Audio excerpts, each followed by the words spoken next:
প্রধানমন্ত্রীর তথ্য সম্প্রচার বিষয়ক উপদেষ্টা ডাক্তার জাহিদুর রহমান বলেছেন, বাংলাদেশের রাজনীতিতে মুক্তিযুদ্ধ কার্ড থাকবে যতদিন পর্যন্ত জামায়াত ইসলামী তাদের নিঃশর্ত অপরাধ স্বীকার করবে।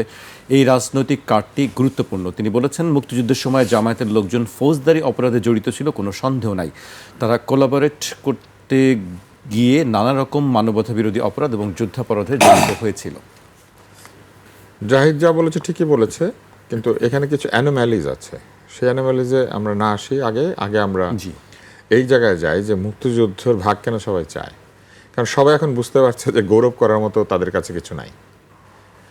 যখন পাকিস্তান হয়েছিল তখন জামাত ইসলাম পাকিস্তানের বিরোধিতা করেছিল, ফলে এই রাষ্ট্র তৈরি করার তো তাদের কোনো ভূমিকা নেই। যখন বাংলাদেশ হয়েছিল তখনও জামাত ইসলাম বাংলাদেশের বিরোধিতা করেছিল, ফলে বাংলাদেশ তৈরি করাতে তো তাদের কোনো গৌরব নাই। তারা কিন্তু আসলে না তৈরি করেছে পাকিস্তান, না তৈরি করেছে বাংলাদেশ। অর্থাৎ তাদের গৌরব কি? যুদ্ধের সময় তাদের যারা পূর্বপুরুষ বা তাদের যারা পুরনো নেতা এবং যারা কর্মী, তারা যুদ্ধের সময় মুক্তিযোদ্ধাদের সাথে বিরোধিতা করেছিল। এটা কি গৌরবের বিষয়? এটা কি করে গৌরবের বিষয় হবে?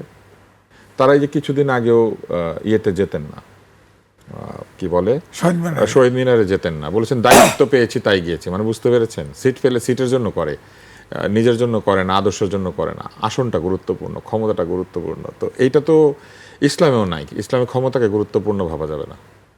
তো যাই হোক, ওনারা আমাদের চেয়ে ভালো বুঝেন হয়তো এগুলো নিয়ে আমরা কথা না বলি। কিন্তু একটা মজার প্রশ্ন করি, বলে না আমিও শহীদ মুক্তিযোদ্ধা পরিবারের সন্তান। তো শহীদ কেমনে হইল? ধরেন আপনার চাচা বা আমার চাচা কেউ শহীদ, উনি কি বাজারে গিয়ে শহীদ হয়ে গেছিলেন? বাজারে গিয়ে একটা লাউ কিনলেন, লাউটা খেলেন, শহীদ হয়ে গেলেন? ব্যাপারটা কি এরকম? তাকে কে হত্যা করেছিল এটা জিজ্ঞেস করলে বলে হানাদার।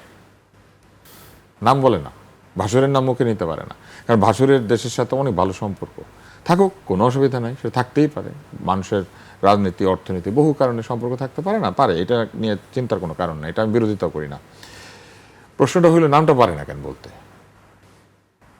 বলে কে মারলো, কে শহীদ করলো, কিভাবে শহীদ হলো, বলে না।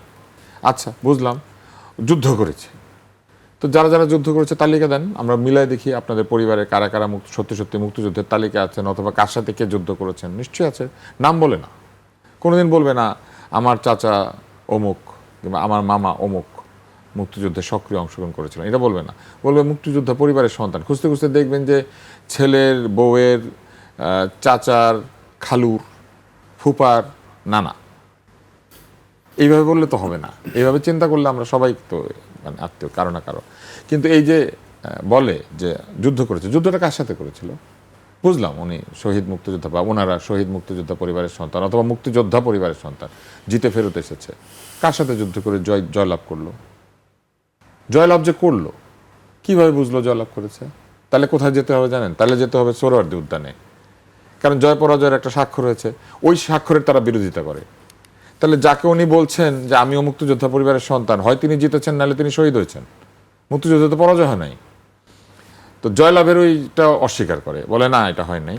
আবার যে মেরেছে তার নামও বলে না। কোথায় ঘাপলা বুঝতে পারেন? এই পরিপূর্ণ ঘাপলা নিয়ে আবার জাহিদ দাবি করেছেন এটাই হচ্ছে অ্যানিমলি, যে ওরা মাপ চাবে। মাপ কোথায় চাবে? অপরাধ কি করেছে এটাই তো বলে না। মাপ চাবে কিসের জন্য? আগে তো অন্যায় স্বীকার করতে হবে, মাপ তো পরের কথা। মাপ চাইলে কি মাপ হয়? গণহত্যার মাপ হয় কি করে? না, ওটা তো হয়ই না। কিন্তু তারপরে ধরেন, এটা তো আপনি বলবেনই, আমিও বলি, প্রথম কথা হচ্ছে মাপ চাইলেন, মাপ চাইলে মাপ হবে।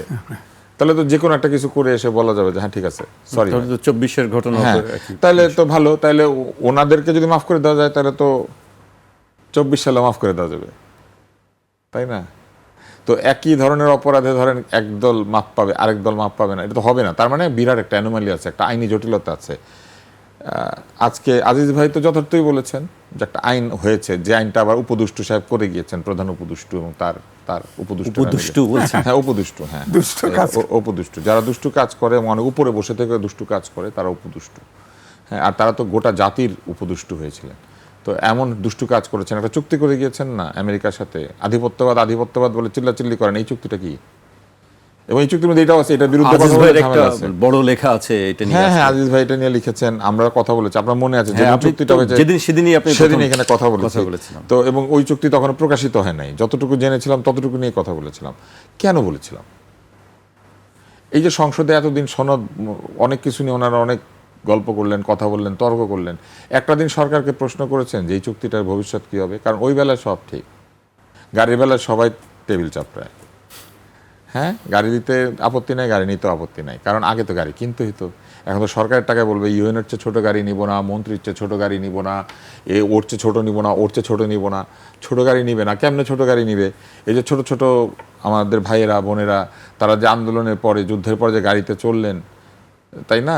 এই গাড়িগুলো আমরা দেখেছি না, প্রাডো, তারপরে নোয়া, তারপরে আলফার্ড, তারপরে অনেক গাড়ির আমি নামও জানি না ভালো করে, দূর থেকে চিনি না। আমি গাড়ির নাম জানি আসলে, কারণ এইসব গাড়ি দেখে দেখে আমরা এইসব গাড়ি দূর থেকে দেখে। আজিজ ভাই একটি গাড়ির নাম ভিএট হচ্ছে ইঞ্জিনের সাইজ, মানে যে গাড়িতে ভিএট সিলিন্ডার থাকে সেই গাড়িকে ভিএট বলে। বড় গাড়ি আর কি, বিরাট গাড়ি, বিরাট ইঞ্জিন, ট্রাকের চেয়ে বড়, কিন্তু জানেন ট্রাকের চেয়ে বড়। তো এই যে ট্রাকের চেয়ে বড় ইঞ্জিনাল আরামদায়ক গাড়িতে চলে যে এলিয়ে পড়তেন, এগুলো না বড় ভাইরা দিয়েছিল। তো নির্বাচনের পরে বড় ভাইদেরকে বলেন দিতে, সরকারের টাকা কেন, জনগণের টাকা কেন? তো মুশকিল কোথায় বুঝতে পেরেছেন? অ্যানোমালি আছে। তার মধ্যে হচ্ছে যুদ্ধাপরাধ থেকে সরাসরি মাপ পেয়ে এমপিও তো হয়ে গিয়েছে। কিভাবে বিচার করবেন এখন? পারবেন? পারবেন না তো। কেমনে পারবেন? অতএব এটা থেকে যাবে। থেকে যাবে কেন? কারণ এটা একটা মজার খেলা আর কি। এই খেলায় কোনো জয় পরাজয় নাই এখন, কারণ জয় পরাজয় নির্ধারিত হয়ে গেছে 71 সালে।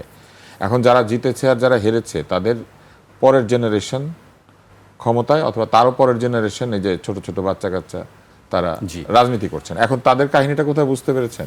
তারা এখন যার যার মতো করে ইতিহাসটা তৈরি করতে চায়, এবং এই জন্য নাম বলবে না কিন্তু শহীদ পরিবারের সন্তান, নাম বলবে না কিন্তু কার সাথে যেন যুদ্ধ করেছে। এই যে একটা অবস্থা তৈরি করেছেন, এটা কেন জানেন? তারা ইতিহাসকে এইভাবে একটা ধোঁয়াশার জায়গায় নিয়ে যেতে চান। কিন্তু এইখানে I would definitely mention this government, তারা কিন্তু পরিষ্কার বলেছিলেন যে ইতিহাসের কোনো বিকল্প নয়, এবং ইতিহাস যেখানে ছিল সেখানেই রাখতে হবে। যদি সেই জায়গাতে তারা জায়গাটাকে নিয়ে যেতে পারেন, ইতিহাসে যার যার জায়গাতে তাকে তাকে রেখে দিতে পারেন, লাইক এ পাজল, যে টুকরাটা যেখানে সেই টুকরাটা সেখানে বসিয়ে দিলে ছবিটা তৈরি হয়ে যাবে, এবং ওই ছবি আর কেউ তখন ভাঙতে পারবে না। ইতিহাসকে নতুন করে লেখার চেষ্টা না করে ইতিহাসে যা হয়েছিল সেটাই যদি আমরা সবাইকে জানিয়ে দিই, তাহলে আর কোনো বিতর্ক থাকবে না। যার যার জায়গা নির্দিষ্ট হয়ে যাবে, যে যেখানে সেখানেই থাকবে। আপনি যতই চেষ্টা করেন, ওই যে দুর্গার মূর্তির পায়ের তলে অসুর চিত হয়ে রয়েছে, অসুর চিত হয়ে থাকবে। অসুরের চেহারা যেখানেই বদলাক, ওই অসুরের চিত করা থাকবে।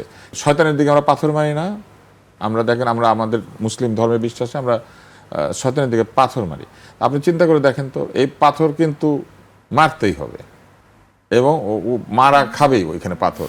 তো যে শয়তান, সে আজীবন আজীবন এই ইতিহাস পরম্পরায় এই পাথর ছুঁড়ে মারবে লোকে।